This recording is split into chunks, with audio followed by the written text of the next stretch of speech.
केकड़ा नाम के एक मुखबिर ने सिद्धू मूसेवाला को मारने वाले शूटर को सिद्धू के बारे में कई सारी जानकारियां दी, जिसके कारण सिद्धू मूसेवाला को जान से मार दिया गया। दरअसल केकड़ा अपने दोस्त के साथ सिद्धू के मर्डर से 9 दिन पहले यानी 20 मई शाम 3 से 4 बजे के बीच सिद्धू के घर गया था। सिद्धू के घर जाने वाले उसके हर फैन को चाय पानी के लिए पूछा जाता था। उस दिन केकड़ा और उसके दोस्तों को भी चाय के लिए पूछा गया। उन्होंने चाय पी और सिद्धू के साथ सेल्फी भी लिया। ठीक उसी वक्त सिद्धू को उसकी मौसी की खबर मिली जो बीमार थी, और उसे देखने के लिए सिद्धू उसी समय अपनी मौसी से मिलने के लिए बरनाला निकल गए। लेकिन घर से निकलते समय सिद्धू ने ना तो बुलेट प्रूफ गाड़ी लिया और ना ही बॉडीगार्ड, और पीछे से इस बात की जानकारी शूटर को दे दी गई। शूटर अपनी पूरी तैयारी के साथ सिद्धू मूसेवाला की गाड़ी का पीछा 8 किलोमीटर दूर तक किया, और कुछ दूर जाने के बाद शूटरों ने एक ऐसी घटना को अंजाम दिया जिससे सिद्धू मूसेवाला दुनिया को अलविदा कह गए। आखिर सिद्धू मूसेवाला को मारने वाला शूटर कौन था? आखिर उसने सिद्धू मूसेवाला को क्यों मारा और सिद्धू मूसेवाला से किसकी क्या दुश्मनी थी? जानेंगे सब कुछ। यदि आप भी सिद्धू मूसेवाला के फैन हैं तो हमारी इस वीडियो को लाइक करें और चैनल को सब्सक्राइब जरूर करें। सिद्धू मूसेवाला का मर्डर केस सुनने में किसी फिल्मी क्लाइमेक्स से कम नहीं लगता है, लेकिन ये सच है कि उसे जिस तरह से शार्प शूटरों के द्वारा गोलियों से मारा गया वो किसी फिल्मी एक्शन से कम नहीं था। फर्क सिर्फ इतना था कि फिल्म में गोलियां नकली होती है, लेकिन इस मर्डर में चलने वाला गोली और मरने वाला सिद्धू मूसेवाला दोनों असली थे। इस सच्ची क्राइम घटना की कहानी पंजाब के मनसा गांव से शुरू होती है। इस गांव के एक सिंगर ने अपने गाने के धुन पर न जाने कितने लोगों को नचाया। उनका जलवा सिर्फ भारत नहीं बल्कि इंटरनेशनल लेवल तक था। वैसे तो पंजाबी गाने काफी पॉपुलर होते हैं, लेकिन सिद्धू मूसेवाला पहले ऐसे सिंगर थे जिन्होंने अपने गानों के दम पर पंजाबी सॉन्ग को इंटरनेशनल लेवल तक पहुंचाया, और उन्हीं के कारण आज पंजाबी पॉप सिंगिंग को इंटरनेशनल पहचान मिली। जी हाँ, हम बात कर रहे हैं 28 साल के सिद्धू मूसेवाला की, जो न सिर्फ एक सिंगर थे बल्कि एक रैपर, सॉन्ग राइटर और एक्टर भी थे। उन्होंने काफी कम समय में ही एक ऐसा मुकाम हासिल किया जिसे हासिल करने के लिए कई लोगों को सालों की कड़ी मेहनत करनी पड़ती है, फिर भी वो इस मुकाम तक नहीं पहुंच पाते। सिद्धू मूसेवाला को उसके गानों के साथ साथ उनकी कंट्रोवर्सी गैंगस्टर रैप के लिए भी जाना जाता था।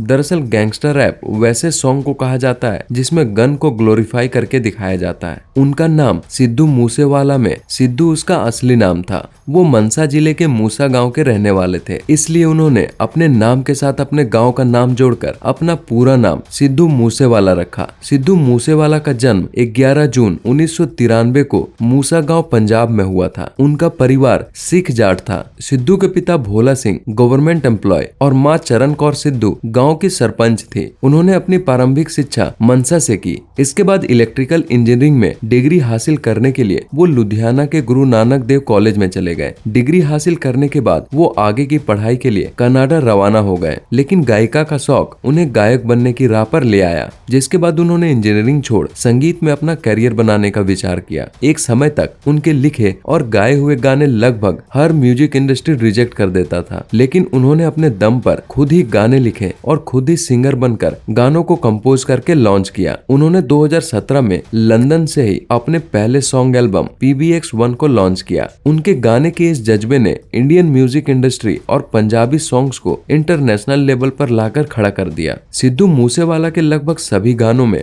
जट सिख को ग्लोरीफाई करता दिखाया जाता था। साल 2016 से मूसेवाला संगीत से अपनी करियर की शुरुआत की। उन्होंने अपना पहला गाना लाइसेंस लिखा, जिसको पंजाबी सिंगर निंजा ने गाया था। लोगों को गाना इतना पसंद आया कि वो देखते ही देखते हिट हो गया। इसके बाद उन्होंने दीप झंडू, एली मंगत और करण ओजला के साथ मिलकर अपने करियर को आगे बढ़ाया। 2017 में सिद्धू ने पंजाबी गीत जी वैगन के साथ अपने सिंगिंग की शुरुआत की और करियर का पहला गाना गाया। उसी साल उन्होंने सो हाई गाने को अपनी बेहतरीन आवाज दी। दोनों गाने लोगों को काफी पसंद आए और देखते ही देखते हिट हो गए। इसके बाद सिद्धू ने रेंज रोवर, दुनिया, डार्क क्लब, टोचन और इट्स ऑल अबाउट यू गाने गाए। इनको भी लोगों ने काफी पसंद किया। साल 2021 को मूसेवाला ने एक CM चरणजीत सिंह चन्नी और PPCC प्रमुख नवजोत सिंह सिद्धू के साथ कांग्रेस की राजनीति पार्टी को भी ज्वाइन किया, लेकिन आप पार्टी के खिलाफ चुनाव हार गए। शुरू से ही सिद्धू को लग्जरी गाड़ियों का काफी शौक रहा, जिसके कारण उनके पास एक से एक लग्जरी कार थी, जिनमें Ford Mustang, Mustang, range rover, Mitsubishi Pajero, Toyota Fortuner, Mahindra Scorpio शामिल थे। वो राजनीतिक पार्टी के साथ जुड़े होने के बाद भी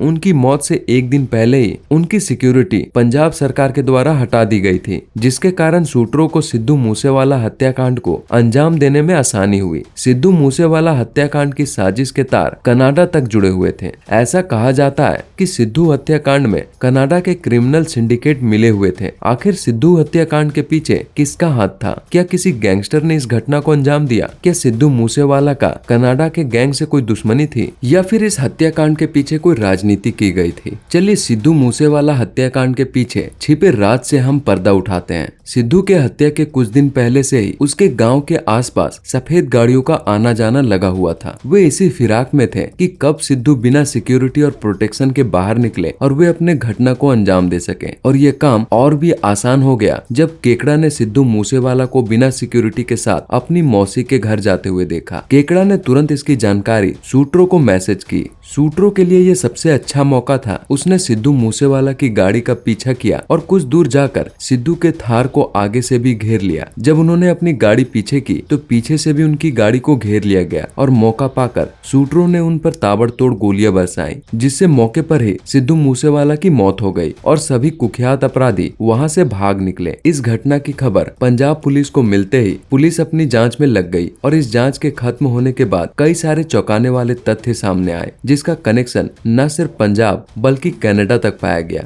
इस केस की खुलासे को समझने के लिए चलिए हम शुरू से शुरुआत करते हैं। सिद्धू मूसेवाला हत्याकांड का मामला कुछ समय पहले हुए एक और हत्या से जोड़ा गया, जिसके तर्ज पर सिद्धू मूसेवाला के मर्डर को जोड़ा गया। पुलिस के द्वारा बताया जाता है कि सिद्धू मूसेवाला हत्याकांड के कुछ महीने पहले यानी 7 अगस्त 2021 को एक और ऐसी ही घटना को अंजाम दिया गया था, जिसमें मोहाली गांव के सेक्टर 71 में रहने वाले विक्रमजीत सिंह उर्फ विक्की मिधु खेरा नाम के एक शख्स की गाड़ी को कुछ कुख्यात अपराधियों के द्वारा घेर लिया जाता है और उन पर ताबड़तोड़ गोलियों की बौछार कर दी जाती है। हालांकि विक्की मिधु खेरा हमेशा अपनी गाड़ी में अपनी सेल्फ डिफेंस के लिए एक गन रखते थे, लेकिन उस समय अपराधियों के द्वारा बरसाई जाने वाली गोलियों और बंदूक के आगे उनकी यह गन फेल हो गई। इसलिए उन्होंने अपनी जान बचाने के लिए भागना ही बेहतर समझा। भागते भागते कुछ दूरी पर जाकर विक्रमजीत सिंह एक बाउंड्री वॉल को पार कर जाता है ताकि वो अपनी जान बचा सके, लेकिन अब तक उसे 12 गोलियां लग चुकी थी, जिसके कारण उसकी मौत हो जाती है। लेकिन अब आपके मन में ये ख्याल आ रहा होगा कि इस केस का सिद्धू मूसेवाला हत्याकांड से क्या संबंध था। दरअसल विक्रमजीत सिंह हत्याकांड में अपनाया गया तरीका बिल्कुल सिद्धू मूसेवाला हत्याकांड से मैच खाता था। जिस तरह विक्रमजीत सिंह को मारने के लिए उनकी गाड़ियों को चारों तरफ से घेर लिया गया और जिस तरह से गन से उस पर हमला किया गया, वो सभी सिद्धू हत्याकांड में अपनाए गए तरीकों से मिलता जुलता था। यही कारण था कि पुलिस इन दोनों केस को एक दूसरे से जोड़कर देख रही थी। पुलिस के द्वारा की जाने वाली छानबीन के कारण यह बात साबित भी हो गई, क्योंकि पुलिस की छानबीन में यह बात सामने आई थी कि 33 साल के विक्रमजीत सिंह खेड़ा हत्याकांड को दविंदर बम्बिहा गैंग के लीडर लक्की पटियाल ने अंजाम दिया था। गैंग से जुड़े और भी कई सारे छानबीन होने के बाद पुलिस को यह बात पता चली कि बम्बिहा गैंग आर्मेनिया का एक सिंडिकेट गैंग है, जिसका लीडर गौरव था। लेकिन एक पुलिस एनकाउंटर में गौरव का एनकाउंटर कर दिया गया, जिसके बाद इस गैंग का लीडर लक्की पटियाल को बना दिया गया। अब यह बम्बिहा गैंग लक्की पटियाल के इंस्ट्रक्शन पर ही काम करता था। विक्रमजीत सिंह के हत्याकांड में शामिल 3 गैंगस्टर को पकड़ लिया गया, जिसमें अनिल, सचिन और अजय से पुलिस ने कई सारे बयान लिए, जिसमें पुलिस को चौंकाने वाले तथ्य पता चले। सचिन, अनिल और अजय के बयान के अनुसार विक्रमजीत सिंह का संबंध लॉरेंस बिश्नोई नाम के दूसरे गैंग से था। लॉरेंस बिश्नोई कोई छोटा मोटा गैंगस्टर नहीं है, बल्कि पुलिस रिकॉर्ड के अनुसार ऐसा कहा जाता है कि पूरे भारत में आज भी इसके 700 से भी ज्यादा शूटर काम कर रहे हैं। हालांकि लॉरेंस बिश्नोई अभी भी तिहाड़ जेल में है,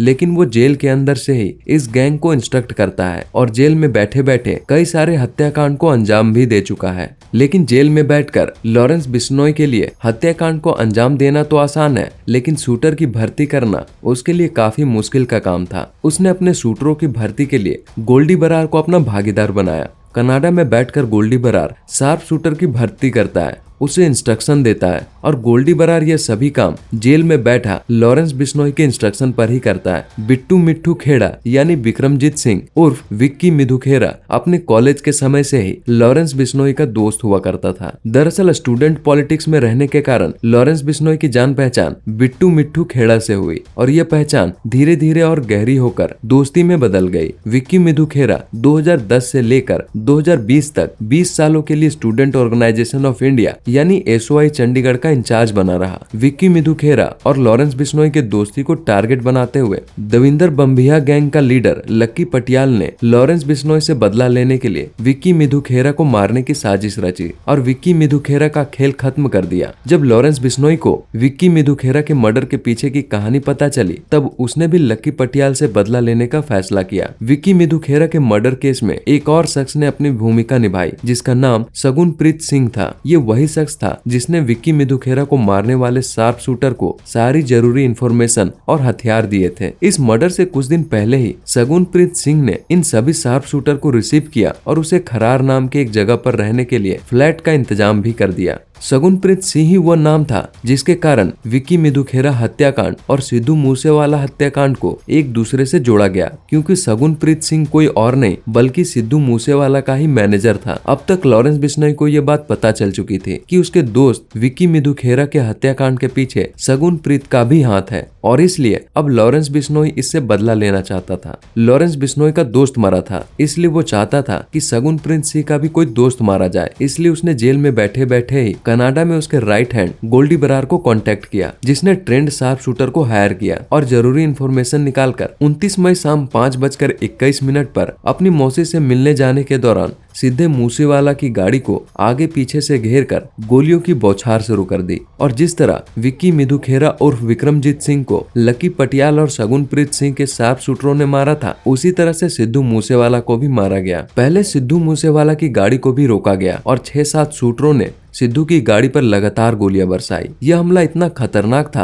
कि इसका अंदाजा इस बात से लगाया जा सकता है कि शार्प शूटरों ने 30 शॉट फायर किए, जिसमें से 26 गोली अकेले सिद्धू मूसेवाला को लगी, जिसमें से एक गोली सिद्धू मूसेवाला के सर में जाकर लगी थी। गैंगवार से शुरू हुई यह घटना एक ऐसे शख्स पर जाकर खत्म हुई थी जिसका संबंध ना तो लॉरेंस बिश्नोई गैंग से था और ना ही लकी पटियाल की गैंग से। बस सगुनप्रीत सिंह से जुड़ी एक कड़ी ने सिद्धू मूसेवाला की जान ले ली। इस मर्डर केस के खिलाफ पुलिस ने अपनी छानबीन शुरू की और इस केस से जुड़े हुए कुल 26 सस्पेक्ट पर चार्जशीट फाइल की, जिसमें से 23 सस्पेक्ट को पुलिस ने अपने हिरासत में लिया, जिसमें से 2 शूटर की मौत पुलिस एनकाउंटर में हुई। सिद्धू मूसेवाला हत्याकांड के मामले में एक 18 साल के अंकित सिरसा नाम के सस्पेक्ट को भी पकड़ा गया। अंकित सिरसा वही शख्स था जिसने सिद्धू पर सबसे पहले और सबसे नजदीक से गोली चलाई। पुलिस की जांच रिपोर्ट में यह सामने आया कि अंकित सिरसा पहले छोटी मोटी चोरियां जैसे मोबाइल चोरी करना, लूटपाट करना जैसे अपराधों में शामिल हुआ करता था। धीरे धीरे उसकी जान पहचान गैंगस्टर के छोटे मोटे लोगों से होने लगी और देखते ही देखते वह लॉरेंस बिश्नोई गैंग का सबसे खास बन गया और उसे सिद्धू हत्याकांड के लिए चुना गया। सिद्धू हत्याकांड के बाद पुलिस ने अंकित को ढूंढने के लिए अपनी पूरी जान लगा दी और जब अंकित पकड़ा गया तो पुलिस वालों को कई सारे चौंकाने वाले तथ्य पता चले। दरअसल अंकित और उसके दोस्तों के पास से पंजाब पुलिस की वर्दी मिली,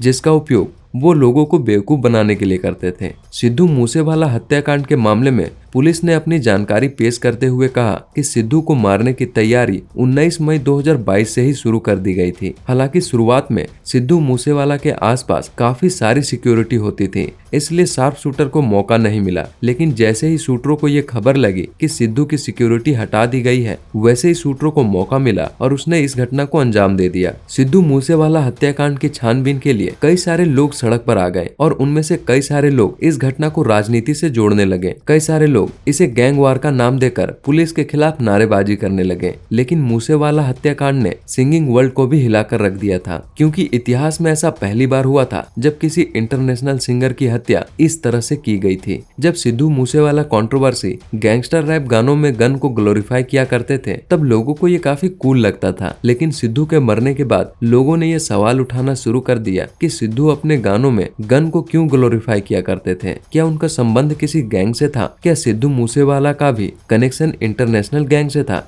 जिसके कारण उनकी जान चली गई। सिद्धू मूसेवाला कई बार विवादों में भी आए। उनकी एक वायरल वीडियो में कुछ पुलिस वालों के साथ AK-47 और पर्सनल पिस्तौल से फायरिंग करते नजर आए। बाद में यह वीडियो इतनी वायरल हुई कि इस पर पंजाब पुलिस ने एक्शन लेते हुए उन 6 पुलिस वालों को सस्पेंड भी किया और सिद्धू को कुछ दिन जेल की हवा भी खानी पड़ी। जुलाई 2020 में सिद्धू फिर से कंट्रोवर्सी में आते हैं, जिसमें वो संजू नाम की वीडियो रिलीज करते हैं, जिसके गाने को सुनकर ये अंदाजा लगाया जा सकता है कि वो अपनी गिरफ्तारी को एक हॉरर बैच के रूप में मानते हैं। यह बात आप उनकी वीडियो देखकर समझ सकते हैं कि पंजाब पुलिस के द्वारा उनकी गिरफ्तारी कोई कानूनी गिरफ्तारी नहीं बल्कि उनके लिए गर्व था। सिद्धू से जुड़े उनके करीबी लोगों का कहना था कि सिद्धू काफी नरम दिल का इंसान था। वो हमेशा अपने गाँव मूसा और अपने परिवार से जुड़कर रहता था। अपने गाँव का नाम ऊंचा करने के लिए उसने अपने नाम सिद्धू के साथ मूसावाला लगाया, ताकि उसके साथ साथ उसके गांव का भी नाम रोशन हो सके। उसे अपने परिवार में अपनी दादी से काफी लगाव था, लेकिन अब एक ऐसे व्यक्ति की हत्या हो चुकी थी जिसके लाखों फैन थे और वो सभी फैन अपने चहेते सिंगर की मौत से जुड़े अपराधियों को सलाखों के पीछे देखना चाहते थे।